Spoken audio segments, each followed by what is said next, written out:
आज तो उसका भी और बिगड़ा हुआ स्वरूप देखते होगे आप कि मंदिरों में जाके अगर हम देखते हैं क्या होता है कि सीडी और कैसेट उनकी रिकॉर्ड करके आरतियां बीनतियां जबान से कोई करता ही नहीं है, उनको चढ़ा के छोड़ देते हैं। उनके पूजा करने वाले या कोई दूसरे लोग, उनको ज़रूरत नहीं है, वो अपने काम में लगे रहते हैं, वो चलता रहता है। चाहे वो सारा दिन चलाते रहो, क्या काम आएगा। अरे सच्चे दिल से तुम्हारी जबान से निकला हुआ, बल्कि सिमरन का तरीका संत मत सारी शिक्षा देता है कि पहला सिमरन जबान का होगा, दूसरा सिमरन मौन मुंह का होगा बिना जबान का, और तीसरा अजप्पा हो जाएगा। और वो भी 3 प्रकार से ही होगा। त्रिगुणात्मक संसार में जो 3 गुण हैं उन्हीं में मिलता जुलता होगा, तीनों गुणों के अनुसार होगा और तीनों कर्मों के अनुसार होगा। क्यों होगा कि एक तो किसी की बुराई करने के लिए आप सिमरन करते हो, या एक आप अच्छाई के लिए अपने चाह के लिए करना चाहते हो कि तुम्हारी इच्छा पूरी हो, उसका अच्छा फल मिले, या तीसरी है कि तुम अपनी भक्ति के लिए, अपने जीव की मुक्ति के लिए या संसार से छूट जाने के लिए करते हो। लेकिन ये सतोगुणी सिमरन कोई कोई ही करता है। जब भी तुम सिमरन में एक पल के लिए भी बैठते हो तो भी तुम्हारा मन इधर से उधर डाक मारता रहता है, कभी रुकता ही नहीं। महापुरुषों ने कहा कि मनुआ मृगा जो भरे से कराड़ जगत बीच में। ये संसार एक जंगल की भांति है, इंसान का मन एक हिरण की तरह से है। ये लाख यत्न करो निकल जाता है, पल में निकल जाता है।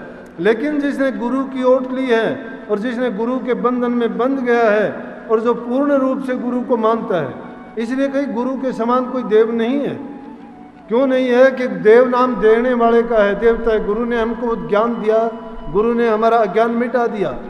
गुरु दीपक की तरह से है, दीपक प्रकाश कर देता है। इसी प्रकार से हमारे अज्ञान का विनाश करके गुरु हमें सत्य और असत्य दिखा देता है। गुरु पारस पत्थर की तरह से है, जिस प्रकार से पारस पत्थर लोहे को सोना बना देता है। लेकिन गुरु में तो उससे भी ज़्यादा ताकत है, सोना नहीं। गुरु शिष्य को गुरु ही बना सकता है, अपने जैसा ही बना सकता है। तो गुरु में अज्ञान मिटाने की, गुरु में हमारे जन्म जन्म के कर्मों का जो वजन है उसको उतारने की, उनको दग्ध करने की, जलाने की है। लेकिन सच्चे दिल से करना चाहिए। हम सुमरन नहीं करते हैं बैखरी बाणी से, जबान से भी कभी नाम नहीं निकलता है। पहला सिमरन जबान का है। जबान से जब सिमरन करते करते तुम्हारा पक्का हो जाएगा। शर्म आती है तुम्हें, कितने नाम लिए, इतने दिन हो गए। अगर पूछा जाए तो आप डींग मारोगे, मुझे इतने दिन हो गए, मुझे इतने दिन हो गए। किस लिए? नाम लेने वाला तो अंतर्मुखी हो जाएगा। अंतर में जब नाम और गुरु दोनों को पालेगा तो बाहर की चीज़ों से उसका लगाव अपने आप कम होता चला जाएगा। ये बंधन ढीले पड़ते चले जाएंगे। ये संसार के बंधन हैं, ये बहुत मजबूत हैं लेकिन दिखाई नहीं देते हैं, नहीं तोड़े जाते, एक पल में बदल जाता है। लेकिन गुरु का नाता कच्चे धागे से भी कच्चा है, वो एक पल में टूटता है। गुरु हमेशा हमारी भलाई के लिए, हमारे कल्याण के लिए और हमारे जीवन को बदलने के लिए, बल्कि हमें जन्म मरण से मुक्ति दिलाने के लिए हमेशा काम करते रहते हैं। उनका अपना कोई स्वार्थ नहीं होता। संसार में वो जीवों का कल्याण करने के लिए ही आए होते हैं और अपना पोरस ला के जीवों को इस संसार सागर से पार ले जाते हैं। जिस प्रकार से एक नाविक अपनी नाव में दूसरे लोगों को बिठा के इस पार से उस पार कर देता है, तो संत सदगुरु का भी काम है, नाम की जहाज लगाते हैं वो, और इस संसार से इस प्रकार से दूसरे किनारे पे पहुंचा के उनको उनके निज घर में भेज देते ताकि संसार में उनका दोबारा आना जाना ना हो। लेकिन अभागे जीव वो हैं जिनको अवसर मिला है, गुरु भी मिला, मनुष्य का चोला मिला, सत्संग मिला, फिर भी करनी नहीं करते हैं। करनी का ढंग ही नहीं है। करनी है क्या? पाखंडवाद में है सारे के सारे। लूट खसूट लगी हुई है, गुरुओं को भी लगी हुई है। क्या है कि उनको करना धरना कुछ है नहीं, भोले भाले शिष्य उनको लूटना खसूटना है। गुरुवाई सस्ती है, क्योंकि गुरुवाई की कोई पहचान नहीं है, कोई पदवी डिग्री तो है नहीं। मन में आया वही गुरु बन गया।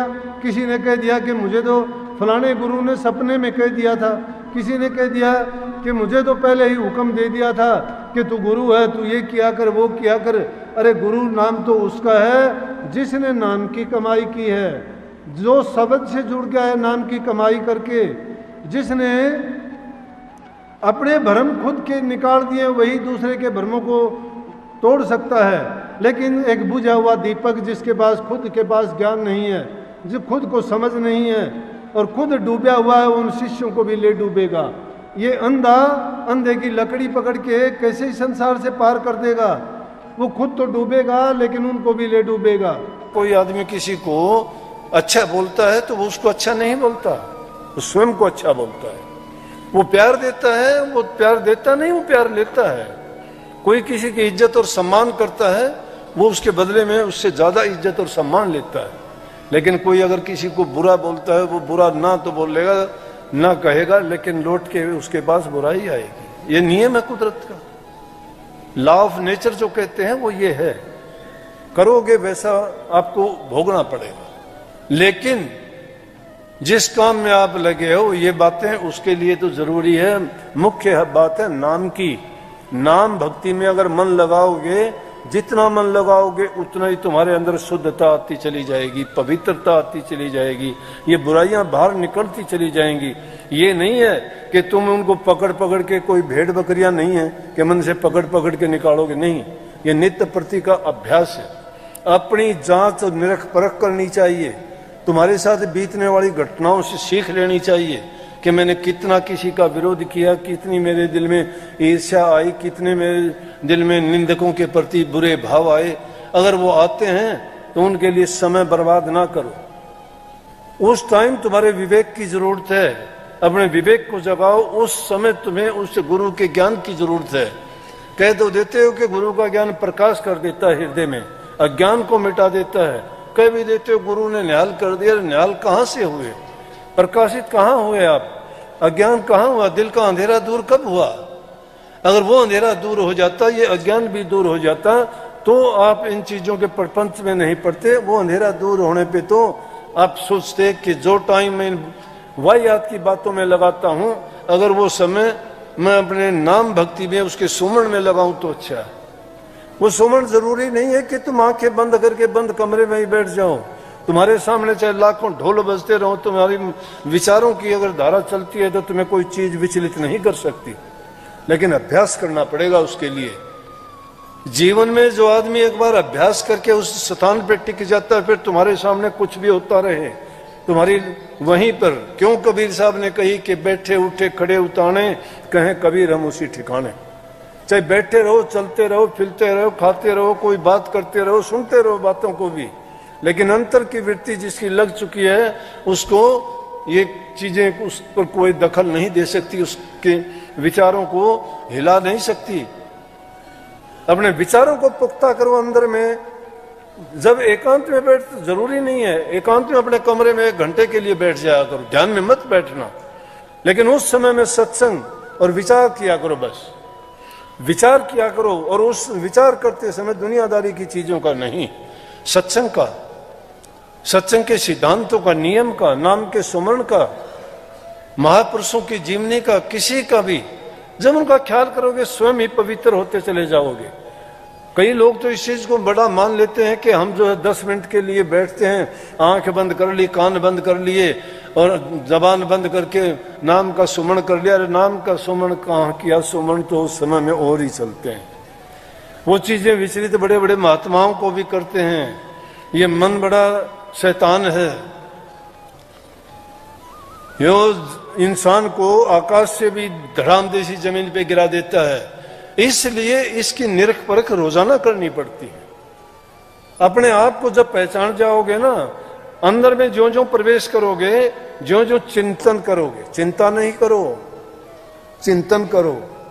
चिंता करोगे कुछ नहीं बनने वाला, करके देखी भी होंगी, उन चिंताओं से चिता बन जाती है, लेकिन चिंतन से सुधर जाते हो। चिंतन से कल्याण होगा, चिंतन से समझ आएगी, चिंतन से ही हमारे विचारों की शुद्धता और पवित्रता बनेगी। क्योंकि चिंतन में हम फैसला करते हैं क्या गलत है, क्या सही है, मुझे क्या करना चाहिए।